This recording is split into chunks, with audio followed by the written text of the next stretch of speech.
Boa tarde. Nosso grupo ficou responsável por fazer um seminário em relação à anatomia dos músculos da cabeça e do pescoço. Eu sou Maria Eduarda e eu vou iniciar esse assunto com uns conceitos mais básicos sobre a anatomia. Então, a gente vai partir do esqueleto. Anatomia do crânio, nós referimos ao crânio como uma estrutura ossificada que tem a principal função de proteger o nosso cérebro e ele também é apoiado pelo nosso pescoço. Nisso, o crânio ele é dividido em duas estruturas, o neurocrânio e o viscerocrânio. O neurocrânio é aquela estrutura que realmente está mais diretamente relacionada com a proteção do nosso encéfalo, e já o viscerocrânio ele está relacionado com o nosso esqueleto facial. Nisso, o neurocrânio também tem duas divisões, que existem no caso a base do crânio, que seria essa região mais inferior, próxima do pescoço, e a calota craniana, que seria essa região mais superior e que tem um contato mais direto com o nosso encéfalo. Nisso, pode se perguntar como que o nosso crânio ele consegue, todos esses ossos conseguem ter formar uma estrutura tão rígida, tão unida. O que acontece é que os nossos ossos cranianos eles são unidos por meio de articulações chamadas suturas. Essas suturas são espécies de ranhuras, como podemos ver na imagem, espécie de ranhuras, que auxiliam nessa adesão dos ossos. Nisso, o nome dessas estruturas, né, as principais, nós podemos citar a sutura coronal, que ela teria mais ou menos esse segmento aqui, de um lado ao outro. Teremos a sutura sagital, que no caso a gente pegaria mais ou menos na parte mediana do crânio aqui até a região posterior, ela teria esse segmento. Nós temos a sutura escamosa, que seria na lateral, mais ou menos aqui. E também temos a sutura lambidoide, que ela fica nessa parte mais inferior, nosso crânio posterior inferior, e ela também tem, no caso, um sentido que circunda essa área, mais ou menos assim. Além de termos também a palatina, que ela fica mais ou menos, ela fica mais na região interior do crânio, mas seria mais ou menos nessa região aqui, perto do osso palatino. E já aproveitamos, pela imagem também podemos ver os ossos em si do nosso crânio, os principais, né? O frontal, porque está na região anterior do nosso crânio.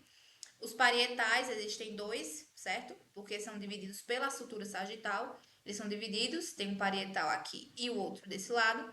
Temos o esfenoide, que ele está no interior do nosso crânio também.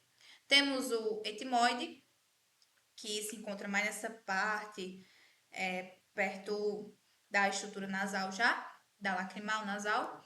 Temos os temporais, que é perto do ouvido, também estão nas laterais. Temos o zigomático, que é perto dessa região quase da nossa bochecha, aqui abaixo dos olhos. Temos a mandíbula, que é essa parte móvel da nossa boca. A maxila, que é a parte imóvel. E além de termos o osso lacrimal, certo? Que fica mais ou menos nessa região aqui. O osso occipital, que é a região mais posterior do nosso crânio. E o osso palatino, como eu já disse, que ele é na região mais interior da nossa boca. Boa tarde, eu me chamo Miguel Ângelo e eu vou falar um pouco sobre a anatomia do nariz. Esse nariz, a gente pode dizer que ele é uma protuberância, né? Protuberância cartilaginosa. O ar, né? Ele entra, né? Nesse nariz, mas principalmente, né? Nessas chamadas cavidades nasais, né? Que nesse caso aqui seria essa parte aqui, certo? Nesse caso, esse nariz, a gente pode dizer que ele faz parte do sistema respiratório. Então, ele vai ser a primeira via de entrada do ar para o sistema respiratório. Essas, que como eu falei, né, cavidades nasais, elas vão se estender até a faringe. E nessa faringe, eles vão seguir, né, para a laringe, né? Sobre a vascularização desse nariz, a gente pode citar algumas artérias, né, principais, que seriam a artéria oftálmica, a artéria facial, alguns ramos da artéria maxilar, além dos nervos nasopalatinos etimoidais, né? Então, esse nariz também, né, além de ser composto por cartilagem, né, ele vai ser composto também por alguns ossos, como a gente pode ver nessas imagens, como o vômer, né, o osso nasal, espinha nasal, posterior ao osso palatino, processo palatino do maxilar não vai fazer parte, né, mas na imagem está aparecendo, então é bom citar. Esses ossos da face, propriamente ditos, eles vão constituir ali, né, essa protuberância cartilaginosa e vão ajudar nessa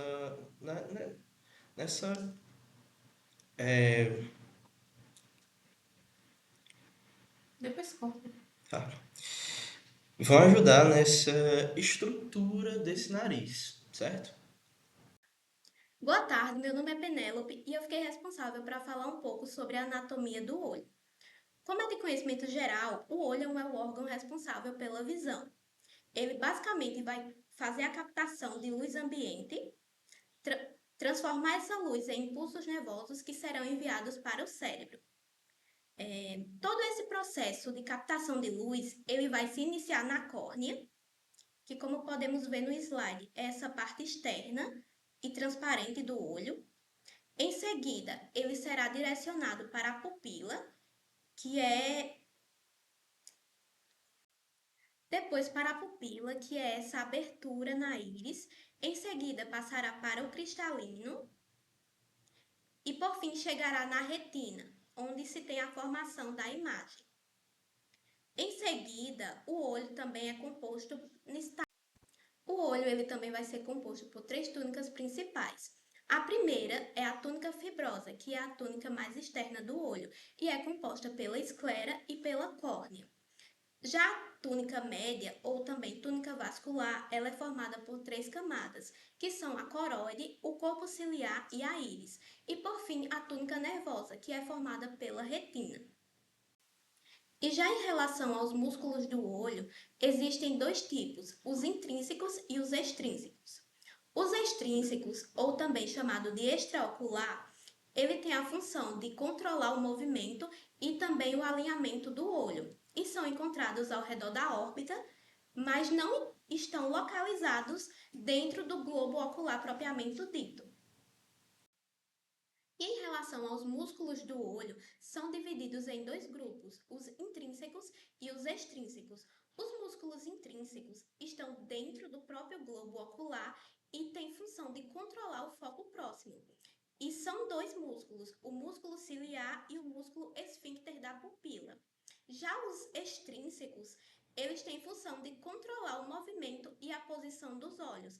E por mais que eles estejam localizados ao redor da órbita ocular, eles não estão localizados dentro do globo ocular propriamente dito.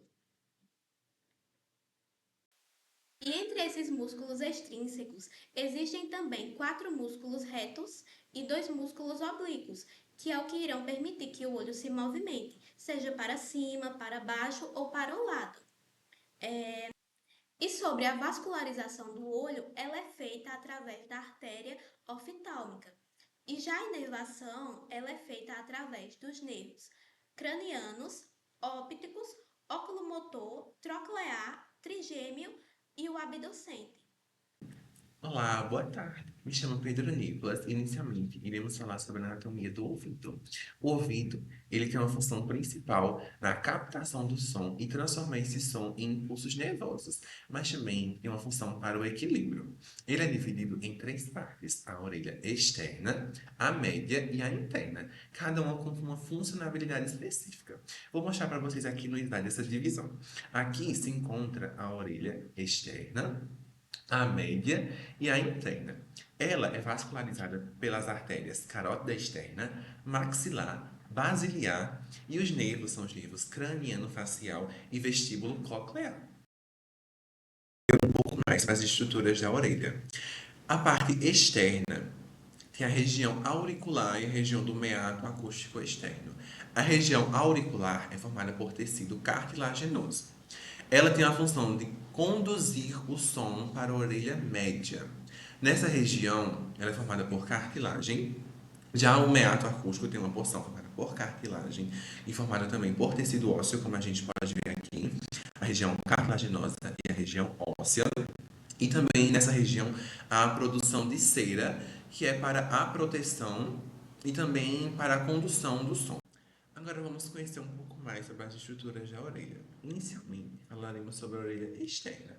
Ela é formada por duas partes principais. A região auricular, formada por principalmente tecido cartilaginoso, e o meato acústico externo, que tanto tem uma parte formada por tecido cartilaginoso e tecido ósseo. É uma região que conduz o som para a orelha média. E também nessa região há a produção de cera, justamente para ver a proteção dessa região. Na orelha média, inicialmente, vemos uma estrutura chamada membrana timpânica. Essa estrutura que, além de proteger, ela também promove a movimentação dos ossículos do ouvido, que são o martelo, o estribo e a amígdala. Eles vão ter um auxílio na produção e na transmissão do som. Além disso, existe uma estrutura chamada túbia de Eustáquio. Já essa estrutura, ela tem uma função de equalizar a pressão para garantir uma função no equilíbrio. Na orelha interna, há duas formações principais: o labirinto ósseo e o labirinto membranoso, e duas estruturas principais. A cóclea, que é justamente responsável pela transmissão do impulso nervoso, e os canais semicirculares, que justamente agem na questão do equilíbrio.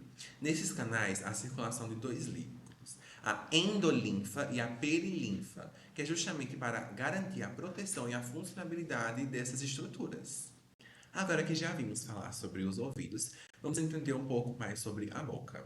A boca, que é o primeiro canal do sistema digestório, é nele que acontece a digestão dos alimentos de forma mecânica, pela trituração dos dentes e também por agentes químicos, liberado por enzimas, principalmente na saliva. Ela forma o bolo alimentar e ocorre a deglutição do alimento pela traqueia até o esôfago em direção ao estômago.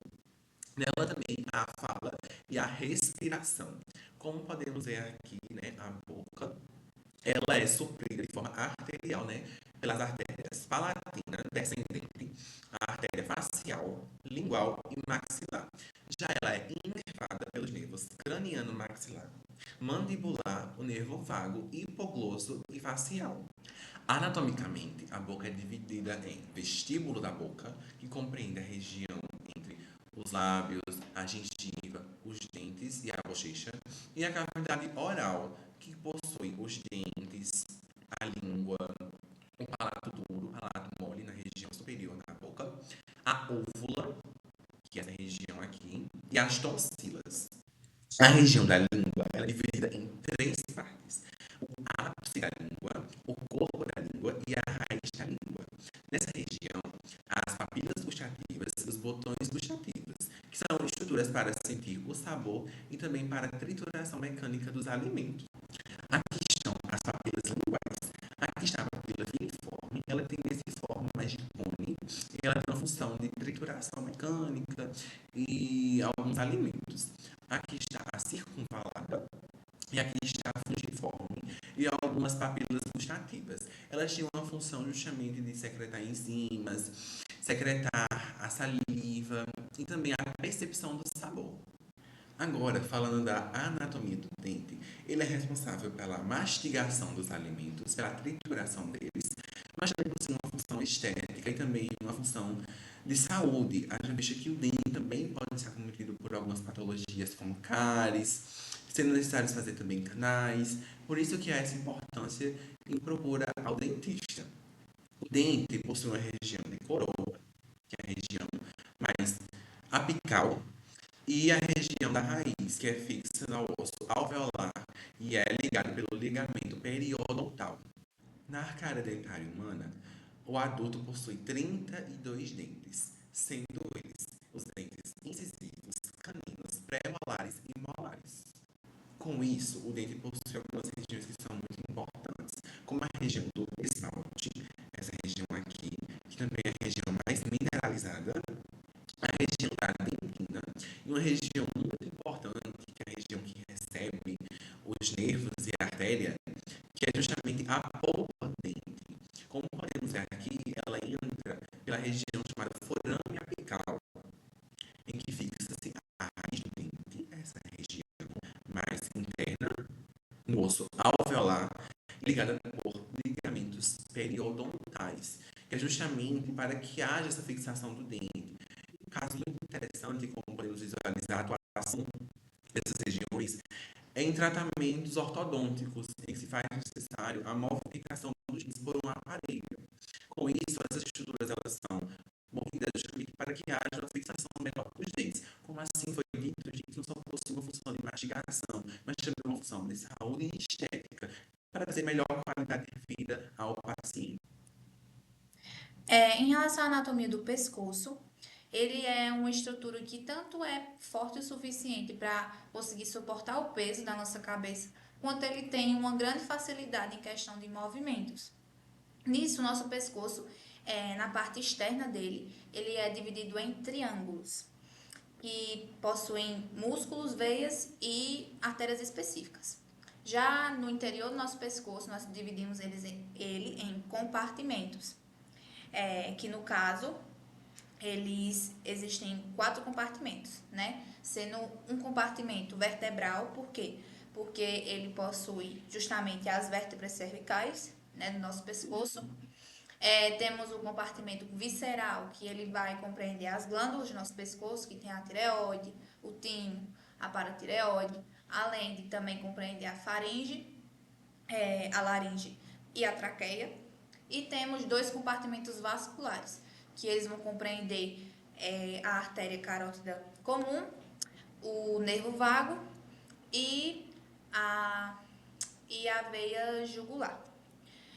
Nisso, o nosso pescoço, em relação a esses triângulos que eu comentei, né, que são classificados em relação ao exterior do nosso pescoço, nós temos o trígono, que pode ser chamado também trígono anterior, que é essa parte mais justamente anteriorizada, que nele nós podemos observar vários vasos sanguíneos, nervos e vasos linfáticos. E a parte posterior, né, o trígono posterior, ele envolve mais aquela questão dos membros superiores. Mas para que serve essa classificação? Porque ela auxilia na localização de órgãos, questão de estruturas anatômicas que nós temos no pescoço. Além disso, né, o pescoço, ele justamente tem essa importância, como é que ele consegue proteger todas essas particularidades dele? Através dos músculos do pescoço, né, que podem ser classificados de acordo com o osso ióide, né, que ele é de uma estrutura da base, né, tipo assim, de grande importância, que faz essa conexão do crânio com o pescoço, a região do pescoço, o osso ióide, que auxilia na classificação de músculos, como supraiódeos e infraiódeos, mas claro que existem outros músculos do pescoço. Mas a proteção desses órgãos se deve também às próprias vértebras que justamente estão auxiliando nessa questão da proteção, juntamente com os músculos. Olá pessoal, meu nome é Mariana e eu vou começar a falar sobre as artérias, veias e nervos da cabeça e do pescoço. A gente sabe que a cabeça e o pescoço são estruturas anatômicas extremamente complexas e vascularizadas. E as principais artérias e nervos são as artérias carótidas interna e externa, as artérias vertebrais, o tronco tireocervical, nervos cranianos, plexo cervical, linfonodos da cabeça e cervicais. Aí eu vou começar agora a falar sobre artérias, que são 4, as principais. No caso, artérias carótidas externas, internas, artérias vertebrais e tronco tireocervical. Vou começar agora com a artéria carótida externa. A artéria carótida externa emerge do arco aórtico e da artéria braquiocefálica. A artéria é uma das principais, no caso a artéria carótida externa, é uma das principais divisões da artéria carótida comum, uma das artérias mais importantes do sistema cardiovascular. Ela emerge do arco aórtico do lado esquerdo e da artéria braquiocefálica do lado direito.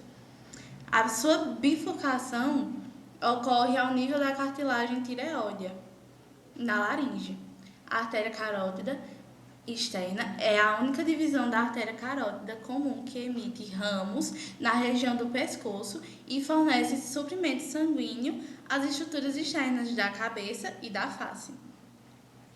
Medialmente, o osso hiloide, a parede da faringe, o nervo laríngeo superior e a glândula parótida envolvem a artéria. Lateralmente, a artéria carótida interna passa próxima à porção inicial da artéria carótida externa, juntamente com o nervo laríngeo, superior, posterior e inferiormente. Os ramos internos e externos da carótida são separados pelas seguintes estruturas: o músculo estiloglosso, músculo estilofaríngeo, nervo glossofaríngeo, ramo faríngeo do nervo vago, parte da glândula parótida. Já anteriormente, a artéria é recoberta por pele, pela fáscia superficial, o platisma, a fáscia cervical profunda e o músculo externo cleidomastoideo. Agora eu vou falar sobre os ramos da artéria carótida externa. O primeiro deles é a artéria tireoide superior, que é originado da artéria laríngea superior, que fornece suprimento sanguíneo à laringe. A artéria principal é responsável ainda pelo suprimento sanguíneo da glândula tireoide, dos músculos infrahiloides e do músculo externo cleidomastoideo.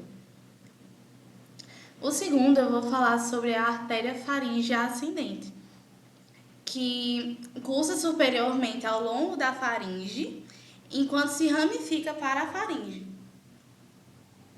Os músculos pré-vertebrais, a orelha média e as meninges cranianas. Agora eu vou falar sobre a artéria lingual, que é coberta pelo nervo hipoglosso, que a gente pode observar nessa foto, pelo músculo estiloióideo e pelo ventre posterior do músculo digástrico. Ela cursa sobre os músculos hipoglossos e se ramifica nas artérias lingual, profunda e sublingual, que fornecem suprimento sanguíneo para os músculos intrínsecos da língua e para o assoalho da boca. A artéria occipital, ao longo do seu trajeto, vai fornecendo suprimento sanguíneo à região posterior do escalpo e sulcos da base do crânio. Inicialmente, ela passa posterior ao ventre posterior do músculo digástrico. Já a artéria auricular posterior cursa posteriormente ao meato acústico externo, aqui no ouvido, e ao processo mastoide, separando as duas estruturas, fornecendo suprimento sanguíneo à musculatura adjacente, à glândula parótida, ao nervo facial, à orelha e ao escalpo.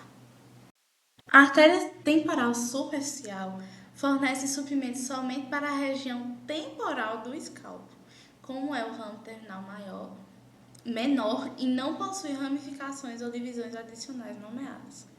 Cada artéria carótida possui vários ramos: as artérias tireoide superior, faringe ascendente, lingual, facial, occipital, auricular, posterior, maxilar e temporal superficial. A maioria supre a cabeça e a face com sangue oxigenado, exceto as artérias tireoide superior e faringe ascendente, que se dirigem para as estruturas do corpo. A segunda artéria responsável pelo suprimento sanguíneo da cabeça e do pescoço, a gente vai ver agora que é a artéria carótida interna, que é a segunda maior artéria da cabeça. Ela também se origina das veias carótidas comuns e cada uma é dividida em 7 segmentos, que está no último ponto aqui do slide dos nomes. A artéria carótida interna é um dos 2 ramos arteriais que emergem da carótida comum, um vaso importante do sistema cardiovascular, que são responsáveis por vascularizar o cérebro, os olhos e a fronte. Essa artéria, no caso, que emerge também diretamente ou indiretamente do arco aórtico, dependendo de qual lado do corpo se observa. A artéria carótida comum direita emerge indiretamente, já que ela se origina do primeiro ramo aórtico, que é a artéria braquiocefálica, juntamente com a artéria subclávica.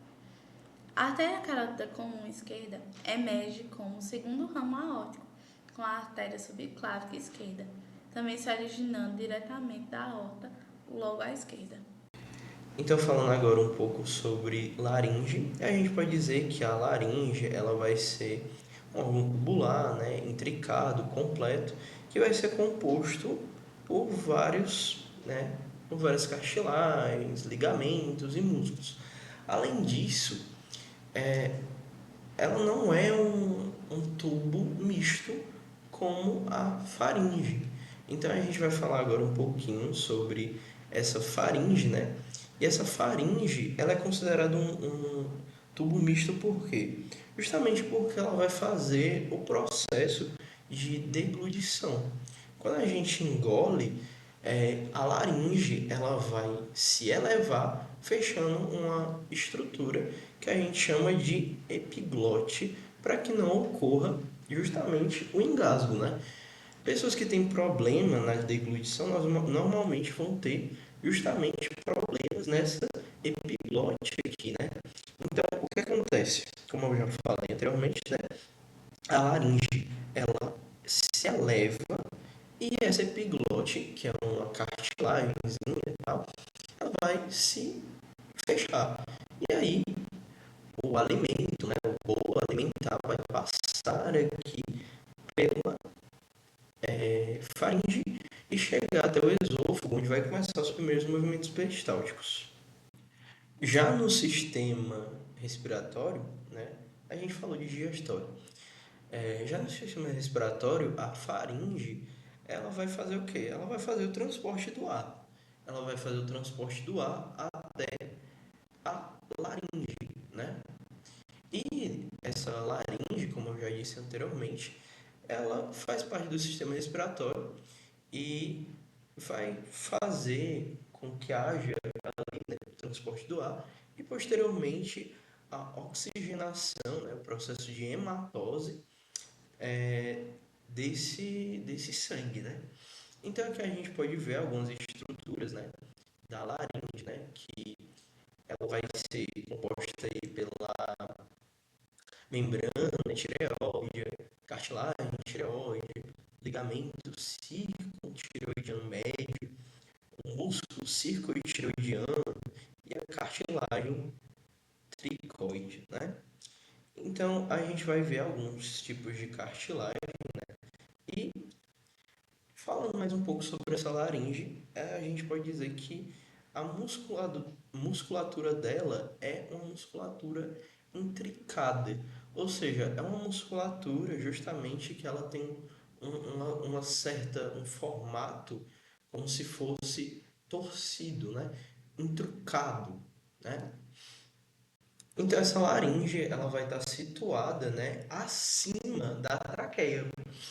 Então, justamente por ela estar situada acima da traqueia, ela vai funcionar como se fosse um filtro. Diferentemente da faringe, né, que é um sistema misto, a laringe ela só vai atuar no sistema respiratório. Então é muito importante que você tenha isso em mente. Faringe vai atuar em dois sistemas e laringe em um único sistema, né? E ela vai prevenir que haja ali, né, algumas lesões, por exemplo, lesões químicas, né, no aparelho respiratório, né, ou os pulmões, né? E falando mais um pouco, né, desse processo de hematose, a gente vai ver que a laringe ela é muito importante porque ela vai ser um meio em que o ar vai entrar. Lembra que eu falei, né, anteriormente que o nariz ele vai ser a primeira via por onde esse ar vai entrar. Então, esse ar que vai entrar, ele vai ser direcionado ali para aquela laringe. Posteriormente, ele vai descer ali para os pulmões e vai ser realizado o processo de hematose, que nada mais é do que nos brônquios, né, pulmonares, o sangue vai ser oxigenado. Então, o sangue rico em CO2 vira sangue rico em O2, sangue arterial. A laringe, ela também vai ser, né, dividida em três partes, né, que são a epiglote, que está aqui, a cartilagem. Peraí, tá errado isso aqui. Tá se mexendo, Maria Eduarda. Laringe é composta de 6. Não, tô lendo errado. Tô lendo em cima. Beleza. Vou tomar um pouquinho pra cá. Aqui.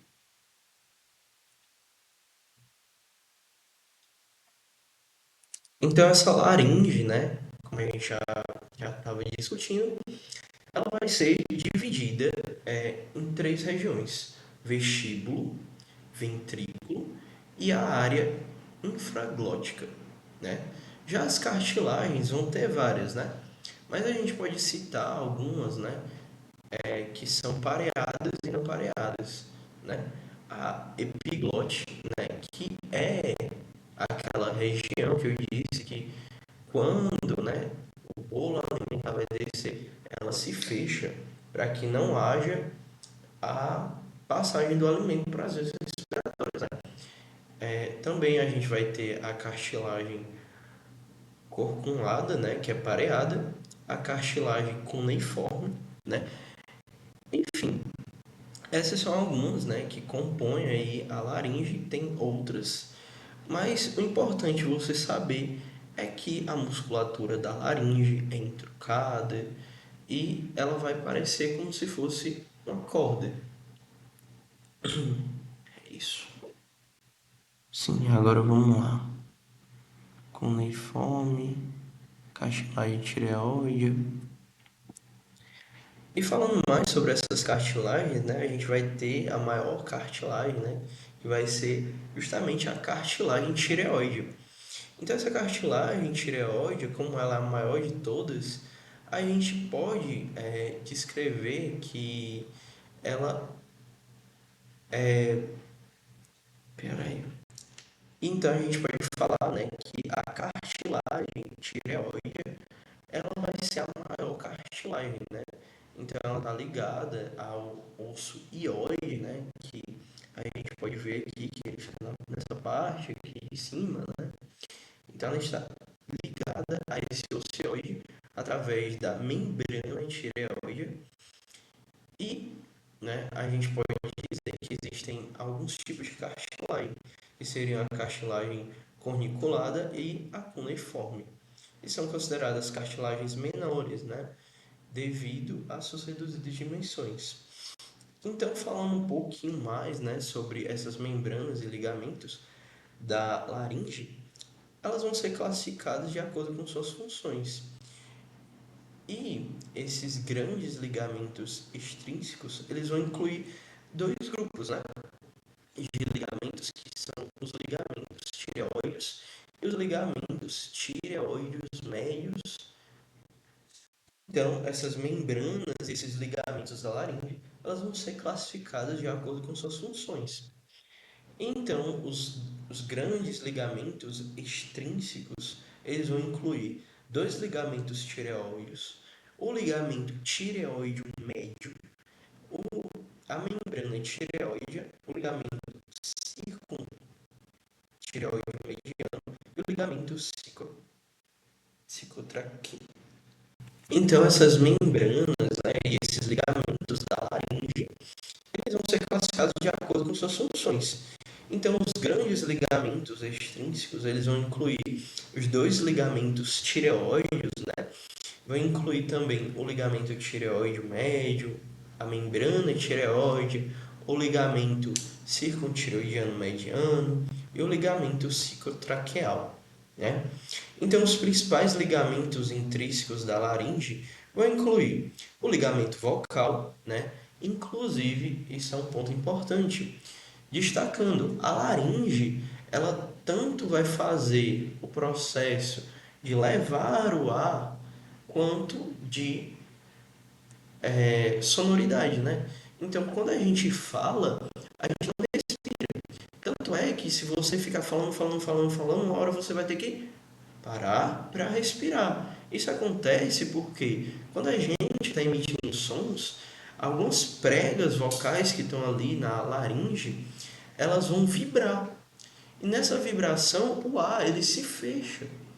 Então, sempre a gente vai estar fazendo esse processo, né, de vocalização, né?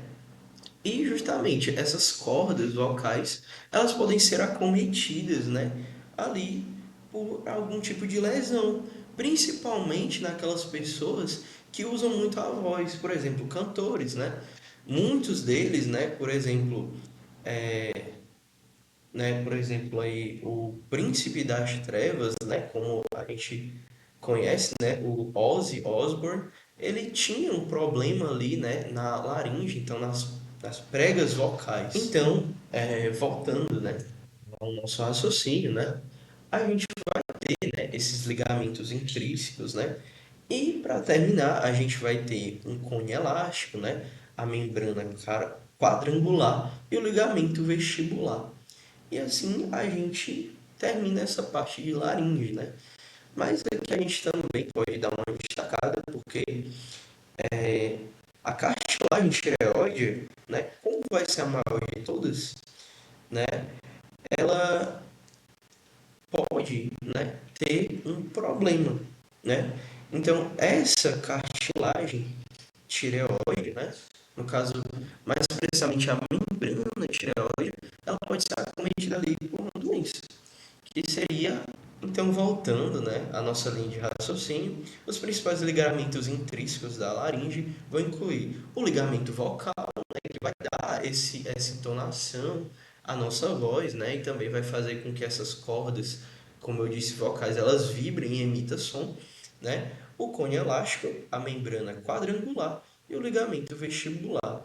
Porém, entretanto, né, a gente precisa também falar que essa laringe ela pode ser acometida por um processo patológico chamado laringite. E essa laringite ela vai fazer com que a membrana tireoide ela fique inflamada, ou seja, vai acontecer ali um processo patológico, né? Então, esse processo patológico vai afetar a voz. Então, quem tem laringite normalmente é rouco, causa uma rouquidão muito grande, né? Então, a gente finaliza com isso, a gente finaliza tanto as cartilagens da laringe quanto a própria laringe. Em relação aos músculos da face, diferentemente dos músculos do pescoço, que são classificados de acordo com a posição deles em relação à coluna vertebral, os músculos da face, eles são classificados somente de dois modos, ou os músculos da expressão facial ou o músculo de mastigação, certo? Então, primeiro, nós vamos observar os músculos da expressão facial, né, da face, e eles são cerca de 20 músculos que podem serem posicionados tanto em aberturas, como por exemplo os olhos, em cavidades, olhos, orelhas, nariz ou boca, ou eles também podem ser posicionados em qualquer região do próprio crânio ou do pescoço. Nisso, eles são subclassificados em os músculos da boca, músculos do nariz, do crânio, do pescoço, músculos da orelha externa, músculos da pálpebra e músculos da pálpebra, certo? Então, nisso, nós vamos iniciar com os músculos da boca, certo? O primeiro músculo que a gente vai falar é o músculo orbicular da boca, que ele tem a função tanto de elevar os lábios, certo? Quanto de fechar a rima oral. Em relação à origem desse músculo, ele se origina na região medial da maxila, que no caso seria mais ou menos essa região aqui, e também a região medial da mandíbula, que no caso seria essa região aqui, certo? Em relação à inserção dele, sua inserção seria na pele, tanto na pele quanto na mucosa dos próprios lábios. E o que é que eu me refiro quando eu digo origem ou inserção? A origem de um músculo é quando esse músculo está inserido, ele está alojado, tendo conexão com o osso, mas que ele não possui movimento. Geralmente isso acontece com regiões que são mais proximais do plano mediano do nosso corpo, certo? Então, uma origem do músculo é aquela localização em que ele não vai ter movimento. Em contrapartida, a inserção é justamente a localização em que esse músculo ele tem ação de movimento. Então, ele está tendo conexão com algum osso lá, mas que ele sofre movimento. E geralmente isso acontece em regiões mais distais do nosso plano mediano, certo? Além disso, a inervação desse músculo orbicular se deve aos nervos aos ramos do nervo facial, certo? E a vascularização dele, ele é vascularizado por 3 artérias, que seria a artéria facial, a artéria maxilar e ainda a artéria superficial, mas ainda da artéria temporal.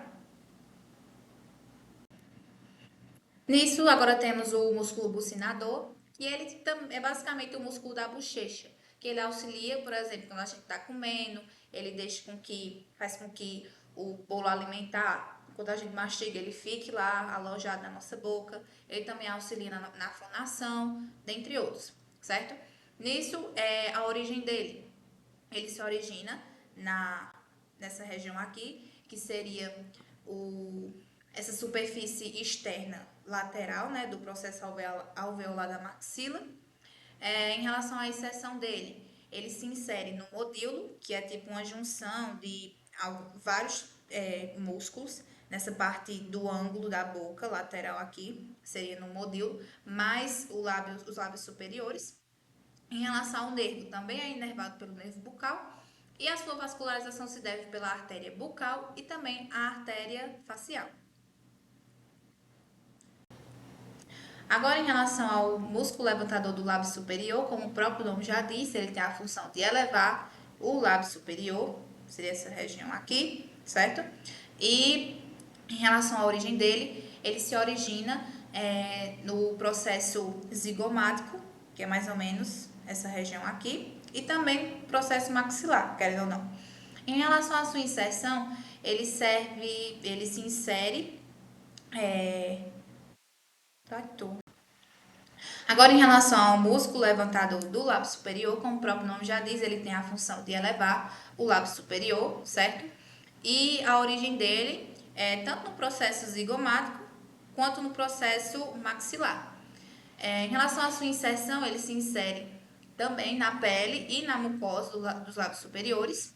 Ele é inervado, no caso, pelo nervo facial também, e sua vascularização pelas artérias tanto facial quanto bucal.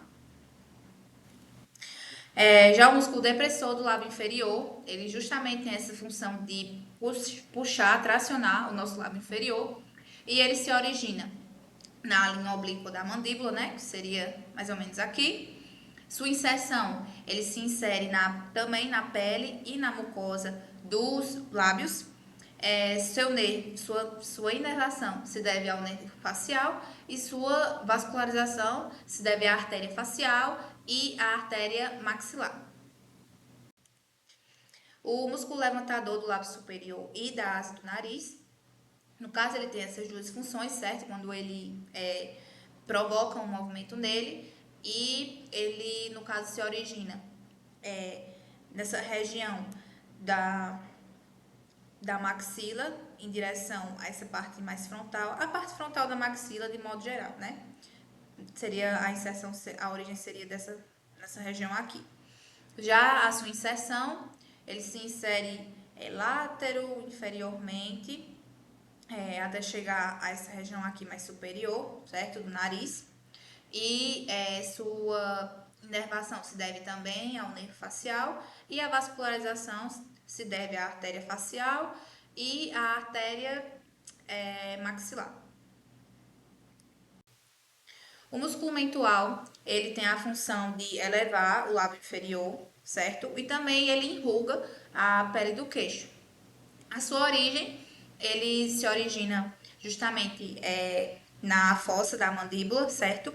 E ele se insere na pele do queixo, propriamente dito.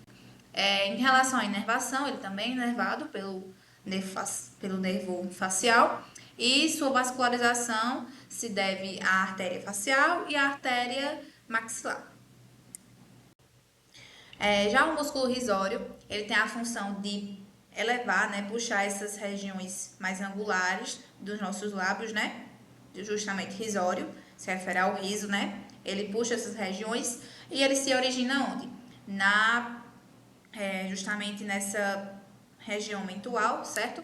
A inserção dele é no modíolo, que como eu disse anteriormente, o modíolo é um conjunto de cerca de 9 músculos diferentes que temos na face, né? Então ele é mais ou menos nessa região angular, certo? Então ele tem essa inserção nessa região do modíolo. Sua inervação é pelo nervo facial e sua vascularização é pela também artéria facial. O músculo levantador do ângulo da boca, como também o próprio nome já diz, ele auxilia a elevar o ângulo da nossa boca, certo?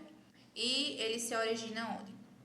Na maxila, como pode perceber aqui, tá bem explícito que ele está no osso maxilar, da maxila.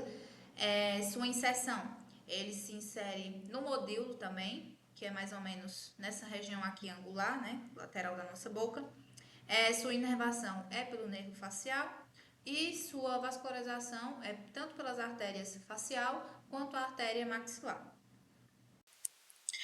O músculo depressor do ângulo da boca, como o próprio nome já diz, ele auxilia a tracionar para baixo, né, o ângulo da nossa boca, e a origem dele é no tubérculo mentual, que seria essa região aqui, que tem 2 protuberâncias. Aqui não dá para ver muito, mas anatomicamente tem cerca, mais ou menos 2 protuberâncias aqui, que a gente chama de tubérculo mentual, certo? Então, esse músculo ele se origina nessa região e também na região da mandíbula por si só. Além disso, a inserção dele, ele se insere no modíolo também, que seria essa região angular, como eu já disse, é inervado pelo nervo facial e a sua vascularização se deve pelas artérias tanto facial quanto maxilar. O músculo zigomático maior, ele auxilia também na elevação do ângulo da boca, certo? E a origem dele se deve no osso zigomático, como o próprio nome já diz, certo? Que é mais ou menos essa região aqui, um pouco abaixo dos olhos. Sua inserção também se deve ao modíolo, que é essa parte aqui. Sua inervação se deve ao nervo facial e sua vascularização à artéria facial. Já o músculo zigomático menor, ele também auxilia na elevação do ângulo da boca, certo? Ele é bem próximo do zigomático maior. Ele se origina no osso zigomático, certo? Ele se insere nessa região mais superior aqui, superior ao modíolo. Sua inervação é graças ao nervo facial e sua vascularização é também graças à artéria facial. O músculo nasal, ele tem várias funções aqui ao redor do nariz, certo? Ele auxilia a nós dilatarmos os orifícios do nosso nariz, ajudar a enrugar justamente esse músculo, auxilia no baixar desse músculo também, enfim, ele tem várias funções. Em relação à origem dele, ele se origina na maxila, certo? Que ainda é essa região aqui, a maxila. Ele se insere na pele próximo da pele do nariz, nessa região aqui.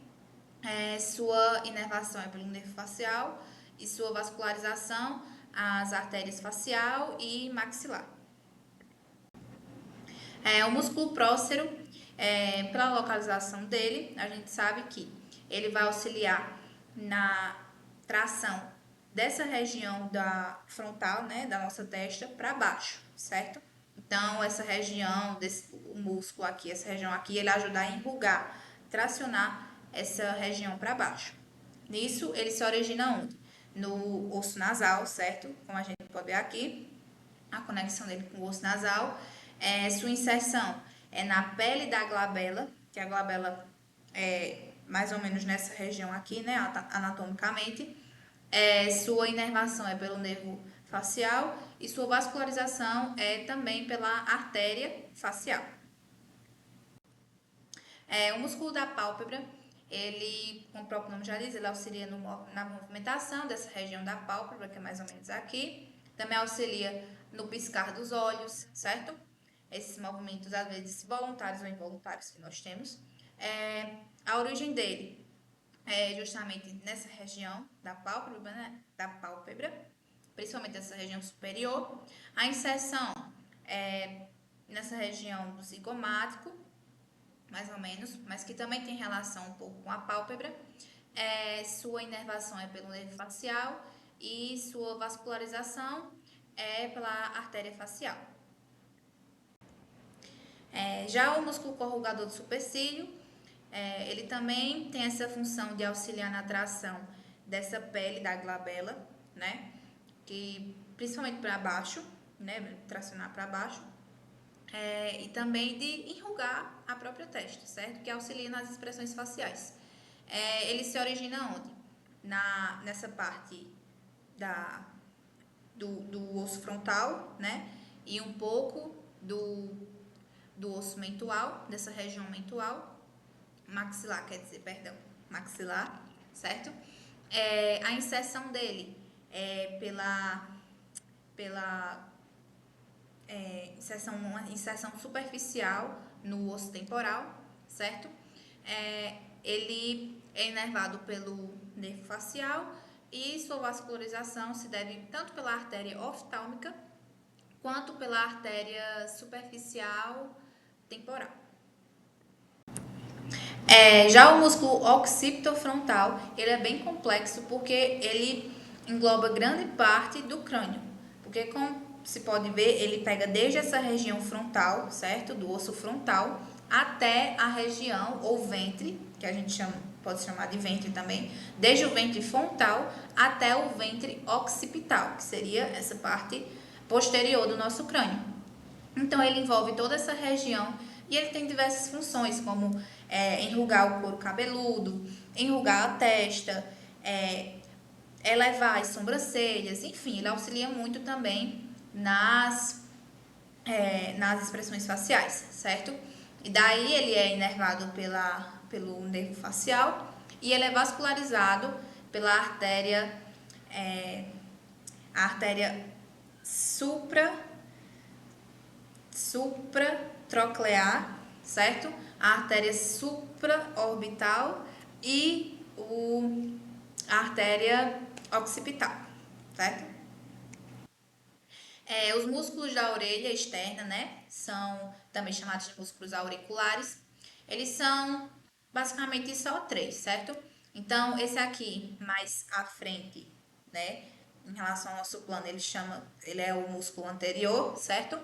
Esse daqui, ele seria o músculo superior, certo? Está acima da orelha. E esse seria um músculo posterior, porque está na região de trás. Então, eles basicamente têm essa adesão ao osso temporal, né? Que vai auxiliar na movimentação dessa região, né, da orelha. E eles são inervados pelo nervo facial e vascularizados pela artéria auricular. Agora, nós vamos partir para os músculos da mastigação.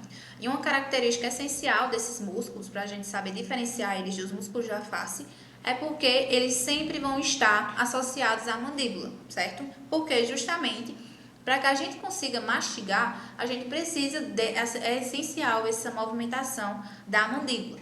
Então, eles sempre vão estar inseridos de alguma forma conectados com a mandíbula para fazer essa movimentação de abrir e fechar a boca que auxilia na nossa mastigação, certo?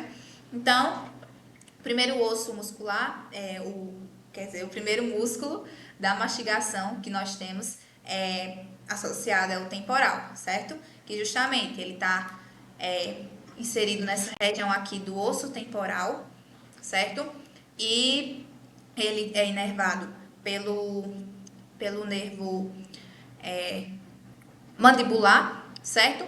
E ele é vascularizado pela artéria maxilar. Já o nervo masseter, ele é bem importante, porque ele é um dos ossos mais fortes que a gente tem, né, nessa região do crânio. E ele também é essencial, obviamente, para o processo de mastigação.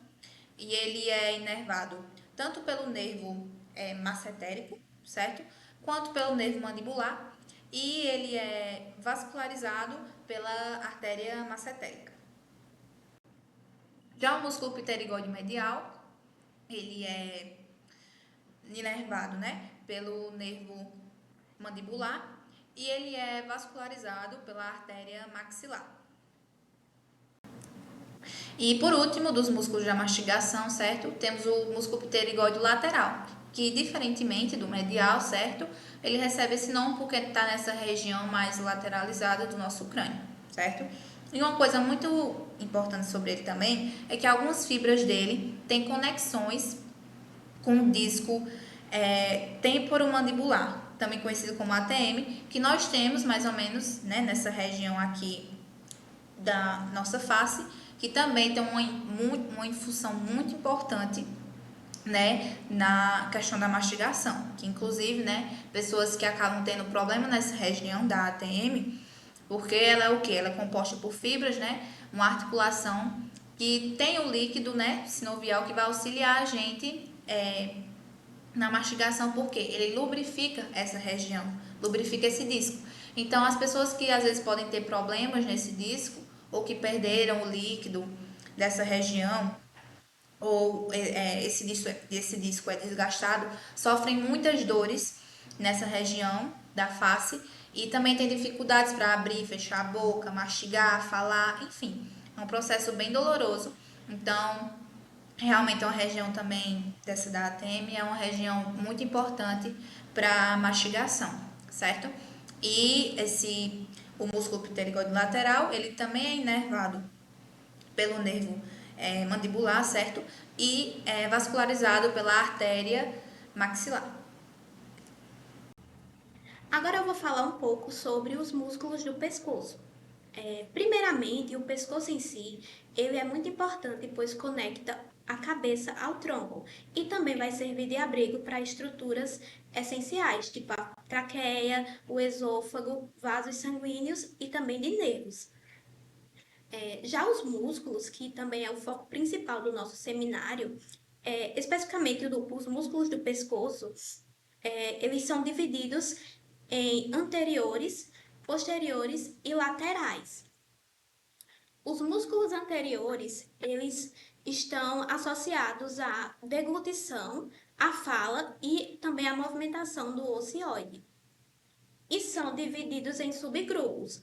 O primeiro subgrupo é o superficial, que contém os músculos platisma e o músculo esternocleidomastoide. Já os escalenos, eles são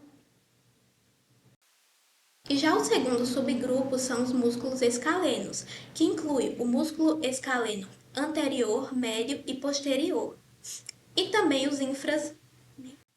E já o terceiro são os supraoides, que recebem este nome justamente por estarem localizados de forma superior ao ocioide.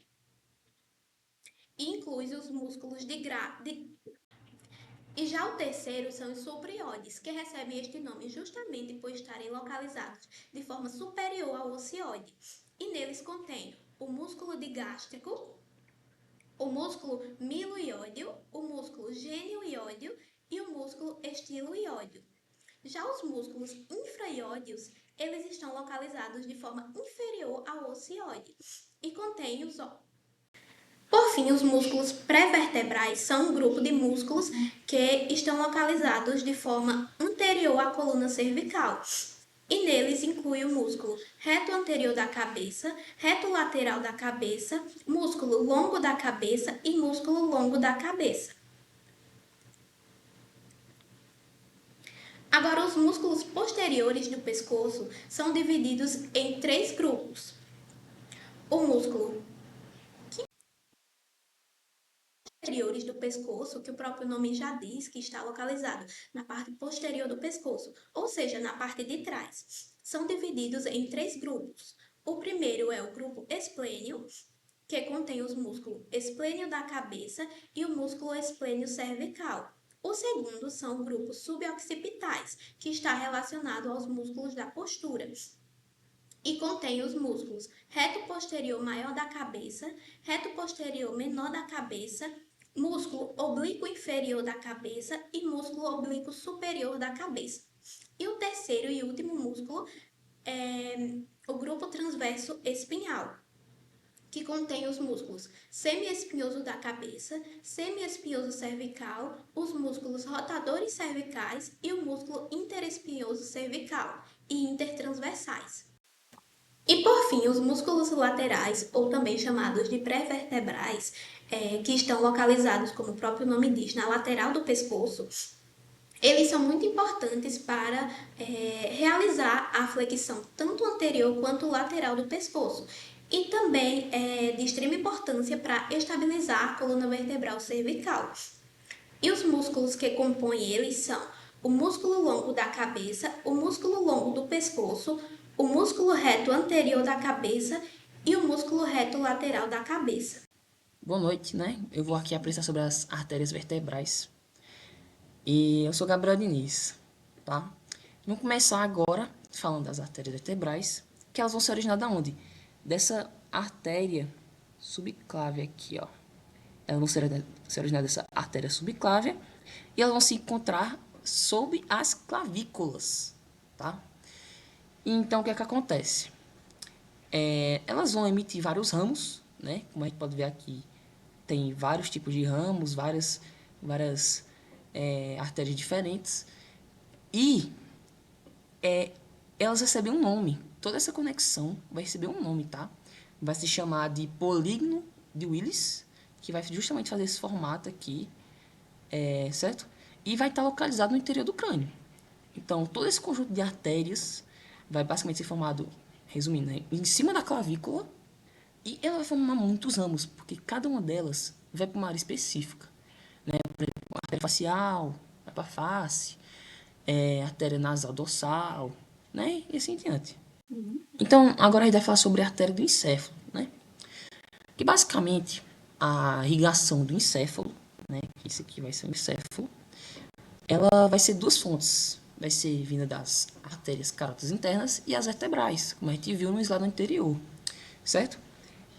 As internas e seus ramos, elas vão irrigar a maior parte dele, certo?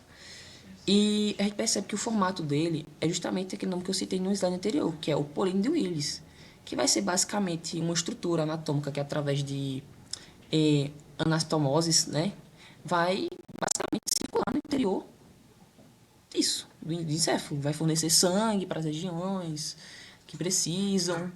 E é isso.